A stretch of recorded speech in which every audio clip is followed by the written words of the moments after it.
A very warm welcome, ladies and gentlemen. My name is Francis Tan. I'm working for UOB Bank, and today I'm representing ABS to talk to you a bit about what's going on in the world of economics. First of all, I need to reintroduce myself for a while. I am an NUS alumni. I graduated in 2001 from the Faculty of Arts and Social Sciences from the Economics Department. However, 2001 being the year of the dot-com bubble bursting and things like that, I had to stay back for a while, do my honors program. It wasn't direct honors then, and I graduated again in 2002. So I went to the stage twice for commencement. And then times were still not good. So I had to stay back again and to do my master's. And I graduated one more time in 2003. So amongst my friends, I'm one of the very rare ones who graduated 3 times for NUS, who received that little certificate on the stage 3 times. Okay, since then, my life was a bit, there's lots of up and down. You know, as Albert talked about market cycles, my career followed that market cycle as well. I joined the tourism sector in 2002 and 3, and then SARS came. And then I decided to start my own business after that, and then Lehman Brothers happened. And then it was just before Lehman Brothers happened, I went into the financial sector, because just now you heard from Michael that, bankers earn a lot of money. So I went into the financial sector, and Lehman Brothers happened. And most recently, I joined UOB. I hope nothing happens. I think Albert was very right that I'm an economist. So if I say that there's no recession, you better look hard at the equity markets. Okay, I will need that. This one. Thank you. Yes. Well, I will talk about the past 8 years. I mean, it seems like a long time, but the past 8 years has been a very valuable learning experience for me as a professional economist. Now, the reason why I like to work and not to study, so sorry guys, is that when I study, I pay to make mistakes. When I work, I get paid to make mistakes. And for the past 8 years, I must say that I've been making mistakes a few times here and there. For example, when QE really started, I totally don't know what on earth is going on. And that was started by the Americans. And when the world was into negative interest rate, I totally don't know what was going on. In fact, back in school time, and if you look at the textbooks, no professors ever talk about negative interest rate. No one even talk about QE. So today, I hope that I can use the next 20 minutes to correct some of the confusion surrounding the world of quantitative easing, which is still happening now, even though the US has stopped it, but the ECB continue it. The Bank of Japan is continuing with it. So I think we need to have some more information on what that is happening. Before that, I would like to do a little survey to sense the kind of investment savviness amongst my crowd today. If you were invested in cash, you don't need to invest in cash. Commodities, bonds, or equities in the whole of 2015, which asset do you think fell the most last year?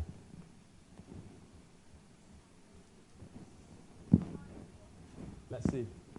Equities fell, world equities, right, fell 2.7%. Developed market sovereign bonds fell 2.5%. Investment grade corporate bonds fell 4.3%. High yield corporate bonds fell 4.7%. Commodities fell 24%. And if you were holding cash, basically you earn nothing. But if you put in the money market fund, you earn 0.7%, roughly that. And the good thing was that last year I was so busy dealing with all the central bank news, I forgot to invest. So I escaped it. But I think you need to learn what Albert was talking about just now. You got to smooth it out across the life cycle. Due to a lack of time, I will skip some of this. I will talk about 2 animals that's usually commonly talked about in the world of monetary economics. Now, in the stock markets, we usually talk about what 2 animals? Yeah, the bull and the bear. You know what's that? But do you know what this is it an animal? Is a bird this? It's a dove, that's right. And what is the opposite of the dove in the world of monetary economics? It's a hawk. Yeah, I heard that. Please don't be shy. You can speak louder. Right. It's important to distinguish these 2 birds of monetary economics. The reason is because they mean very different things. Have you read in the papers where it says Janet Yellen is very dovish? Have you heard that before? Right? It means that she wants to adopt a very easy monetary policy. And what does easy monetary policy mean? It means she wants to keep interest rates as low as possible. Now, what is interest rates? I think Albert has talked about it before just now. Interest rate is basically, to you, it's a return, but it's actually the price of taking risk. Now, since 2008 and 2009, when Lehman Brothers collapsed, the world has seen super low interest rates. And that means that the price of taking risk is almost zero. And that's very, very dangerous. Right? And hawkish, in the other sense, means that, well, we want to increase the interest rates. So this is a very interesting chart. It charts the entire life cycle since 1971 of US economic growth. The blue line you see over there is basically the interest rates. Now you can see that during times of recession, which is represented in the gray bars, the US simply just cut interest rate. It's the same as to any other countries that adopt such a monetary policy. Why? Because during a recession, people are getting out of jobs. Companies are going bankrupt. Banks don't dare to lend. So the thing is that the only way to get companies to come up to borrow money is to keep interest rates low so that they can come up and borrow money. And for savers, interest rates are so low. Will you still put your money in the bank? No. You hope to come out and perhaps spend the money and have some more consumption into the economy. However, this strategy seems to work all this while except for the last financial crisis back in 2007, 2008. And we saw that the US was stuck because interest rate was so low, but yet corporates are not lending money, consumers are not borrowing money at all. And in economics, it's called liquidity trap. Basically, they are stuck. So that came the world of quantitative easing. So basically, interest rates was, in the US, was cut from 5.25% all the way to almost 0%, but yet there was no borrowing at all. Consumers are still unemployed. In fact, unemployment was a rate at around 10% then. So the US had to do QE, quantitative easing, trillions and trillions of dollars. Well, in the past, when I first started economics research, billion was a big number. But after 2008, trillion was the new billion. Massive amount of money was released into the economy. This was the timeline. Now, I thought the Americans were the ones who invented quantitative easing, but not true. The Japanese were the first to do it, and that was back in 2001 when they did quantitative easing just in hope to get the Japanese economy out of the deflation. However, it didn't work because it was too little, 300 billion over a period of 4 years, so that didn't happen. And then, due to the financial crisis, central banks all around the world, they were adopting their own QE. Now, have you seen the $100 US dollar notes, if not Singapore dollar note? I just want to describe these trillions and trillions of dollars in a pictorial format so that you know how much money was basically released out. So this is $100 US dollar. And what happens if you gather a lot of US dollars, $100 into $1 million? This is how it looks like. You know there are Hollywood movies that says, oh, I went to rob a bank and I stole $5 million. Actually, that's nonsense. Do you know why? Do you know how heavy this is? $1 million? It's 10 kilograms. How can you carry 50 kilograms? Right? And what happens when you gather this amount together to form 1 billion? Remember, I say that trillions of dollars were released into the economy, not billions. This is how $1 billion looks like. And this is exactly how $1 trillion looks like. The ECB last year adopted a QE of 1.1 trillion euro dollars. So slightly more than this. In another angle, this is exactly how $1 trillion looks like. Now I'm going to go higher than 1 trillion. Anyone remembers that how much the US owe in terms of the government debt? Let me give you a tip, it's in the trillions. Just throw a number at me. Yeah, you are correct. $19 trillion. So this multiplied by 19, what does it look like? That's the amount of US dollar debt to the world today. A lot of people had a misconception, and a lot of my friends, because back in school, back in 2001, there weren't any examples of quantitative easing in the textbooks. So a lot of people misunderstood QE. They thought that QE is pure printing of money. They thought that it's Bank Bernanke, the last Federal Reserve chairman, throwing money out of the helicopter. But it's not. Now, if you recall textbooks, a very famous Nobel laureate in economics, Milton Friedman, he said that inflation is always everywhere, and always and everywhere a monetary phenomenon. So think about this situation. If QE means printing a lot of money, do you see inflation today out there? No, let me give you an example. If today, all of you who are here are lucky, I say that, okay, I will give every one of you $1 million. I print money, I give you $1 million. What will you do? You will not sit here anymore. You will just go and buy all the things that you want to, right? Now, if today you wanted to buy the Ferrari and it costs $1 million, and all of you have $1 million, what will you do? You will want to buy the Ferrari, right? So do you think the Ferrari still costs $1 million? No, you will have bid up the price. So that basically is what this means. It means that if central banks print money and release that into the economy, you will have massive inflation. And that's the example of me providing $1 million to all of you here. But why, after the release of trillions and trillions of dollars, there isn't any inflation or hyperinflation? That's the key concept. Now, because QE, I have 5 minutes left. Gosh, maybe I will have to stop around here. Because QE doesn't mean pure printing of money. Well, actually, money wasn't really printed. The Federal Reserve simply sat at the computer and the key more zeros at the back. Now, the thing is that they released the money to the financial institutions, telling them that, hey, I give you $1 million, but you must give me something back. Give me some bonds that you have back. So there was an exchange of assets. There wasn't pure printing of money and dropping it down from a helicopter. And because, imagine if you're the bank today and you exchange your assets, something that you have, for the cash, there isn't any change in your balance sheet at all. So what will you do to the money? Will you spend it anyhow? No, you wouldn't, right? And you wouldn't go out and buy the Ferrari, right? And that's one of the key reasons why there isn't any inflation at all, right? If there is inflation, it was the case in 2008 in Zimbabwe, whereby you have such a denomination in your notes. That's crazy. And $100 billion in Zimbabwe, then only get you 3x. Are we seeing that today? No, we are not. And one of the key things is that we realize that across the past 8 years, across various economies in the world, we are not seeing hyperinflation. Does this mean that QE has failed? One of the key things is that it was due to a slowdown of a single big country. Anyone knows what country is that? Starts with C. Yeah, China. China saw huge economic growth in the last decade from the year 2000 and 2001 when it ascended into the WTO. But due to the, in part, financial crisis, due to, in part, the aging population, the demand from China today of world commodities has fallen. And from there, we can see that some of the key commodities prices has dropped all the way. And commodities being one of the key key consumption basket.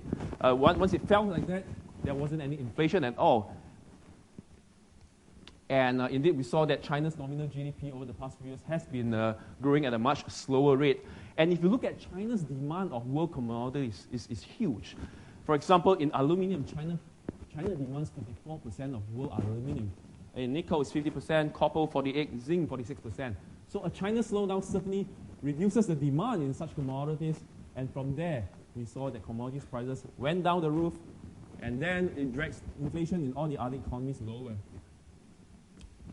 Now, this is a table that I gathered last year. Now, at the start of 2015, last year, I was very busy, like I mentioned just now. I was busy for the whole year because central banks all around the world started adopting the dovish policy, the Dove. They decided that their economic growth wasn't strong at all, and they decided to cut interest rates. So if you recall, back on around 15 or 16 of January last year, when the Swiss National Bank decided to depeg from the euro, and that caused a surge in the Swiss currency. Now that's very interesting, because 3 weeks before they do that, the Swiss National Bank issued a statement, we will not depeg from the euro. But 3 weeks later, they depeg. If you bring that across to this year, okay, Kuruda from Bank of Japan says that we will never be in negative interest rates. And yet 1 week later, they saw interest rates becoming negative. So what does that mean? It means never to trust central bankers. But you can trust the MAS. Because they never released anything before the monetary policy. Right. So it was very interesting. And a lot of people were thinking that was there a kind of a competitive devaluation in the currencies of so many nations? Because generally, if you decrease the interest rate in the country, the currency gets devalued. Right? A lot of people thought that they wanted to support their exports. And in the MES as well, we saw that there was an off-cycle policy on 28th of January last year. I remember I was on the way to work at 8 a.m. and my colleague called me, hey, MES reduced the senior slope. I said, no, you don't B me, BS me, right? Sorry, I really use that. Come on, MES only has monetary policy meeting twice a year. And the first time is April, the second one is October. We are in January now. How can they do anything like that? But it was true. Because once I reached the office, I saw my email. There was a nice invite from the MES for me to go down to the MES and to sit in the big conference room that they have to talk about why they reduced the senior slope. Now, the MES monetary policy is a bit different from the interest rate policy of the world. They manage the Sing dollar across a basket of currencies. So basically, in order to be dovish, the MES will lower the slope of a Sing appreciation. From 2003 to around 2014, if you were earning Singapore dollars, the Sing dollar was appreciating at a rate of 2.3% per annum. Not bad, right, Albert? Not bad. So basically, if you didn't ask your boss for a raise, you effectively had a raise. Because the Sing dollar was appreciating across the years at 2.3% per annum. And that's why Singaporeans were all busy traveling overseas. Because your currency gained across a basket of all the other currencies. Now, what that means is that if the Sing dollar gets stronger, it helps you defend against imported inflation. Most of the things that we eat, we consume, we buy, we use in Singapore today, the things that you're wearing today, is not made in Singapore, right? So imported inflation is a big chunk of our consumption basket. Now, if imported inflation goes higher and higher, there could be unrest, right? So the thing is that the MES decided to use the Sing dollar since 1981 to manage our inflation because imported inflation is the largest chunk of inflation. So that's why they use that. So I was confused when the MES decided that, okay, we shall lower the senior slope. It was no longer going to be 2% increase per annum, maybe it's going to be 1.5. They don't tell you what number it is. So I was like, why do they do that? Is it because of competitive devaluation? No, it wasn't. It was because the expectations of core inflation fell. And one of the big reasons is, you all know, is oil price. Oil price went now from $100 over per barrel all the way to $30. So they had to adjust the core inflation forecast, and that's why the senior was trading at a lower slope. So today, if you survey around the world, it's very, very much divergent. One big part of the world today is adopting very dovish monetary policy, and that's on the right-hand side, that little bird over there. However, another part of the world today is adopting very hawkish policies, and those are the countries on the left, including the US, which just finally, after 8 years, increased their interest rates by only 25 basis points. And the other countries, the one that scares me most is Argentina, 1,200 basis points. That's 12%. There are reasons to that I'm not going to say. I only got 1 minute. How shall I end this? There's at least 30 more slides. How about this? Since it's an educational program, I fast forward a bit. Let me show some of this. No, I just mentioned that there is deflation or disinflation in the world today. And let me show this away. Yeah. It's very stressful. Let's show some of this. Let me show it. Okay. So if you know that if central banks all around the world have been cutting their interest rate, the chart on the left-hand side, to its lowest ever, why are they still afraid? Why did they go into negative interest rates?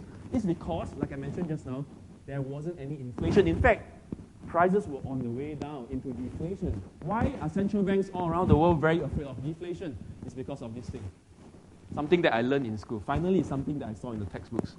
It's this simple formula. I'm going to end here, okay? R equals to I minus pi. You know what that means? It means that real interest rates is equivalent to nominal interest rate minus inflation. Let me guide you through this.